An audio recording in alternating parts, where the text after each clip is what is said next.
A post scheduler like Plann, Planoly, or Hootsuite is great. But if you also don't have a system for organizing your content ideas before you put them into a calendar, then you're missing out. That's why today I'm going to share why I absolutely love Airtable for that exact thing. So go ahead and hit that like button and let's get into it. I used to use Google Sheets to plan my social media content, and it felt super organized and awesome at the time. But then I discovered the power of Airtable. What's really great about Airtable is that while you can have it look like a Google Sheet with a grid layout, just like a spreadsheet, you can actually also add tons of other features like drop-down menus, single select, like adding photos and media into cells, like assigning contributors.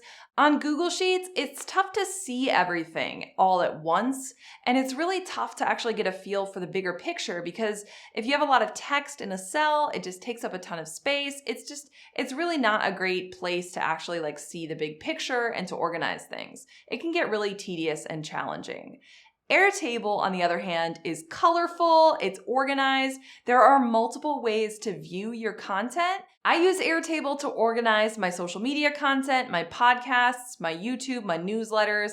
Everything gets put into there so that I can see how everything aligns together. I also use it to manage client projects and to manage all of my invoicing and things like that just on the back end of my business. I love setting up my base with single select drop-down menus so I don't have to actually type in things over and over again like Facebook or Instagram. Every time I write a post idea, I don't want to have to write, this is going to Facebook, this is going to Instagram, this is going to Pinterest.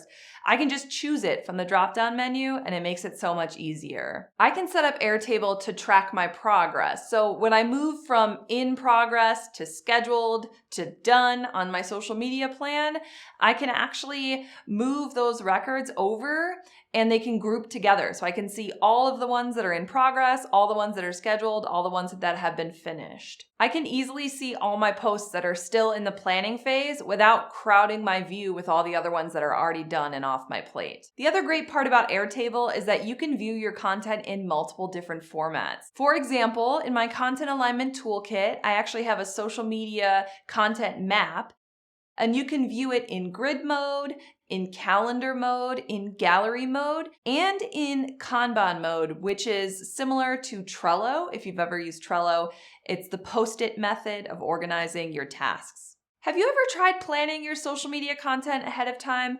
Let me know in the comments because it's one of my favorite things to talk about, so I definitely want to hear from you. Thanks for watching, and I'll see you in the next video.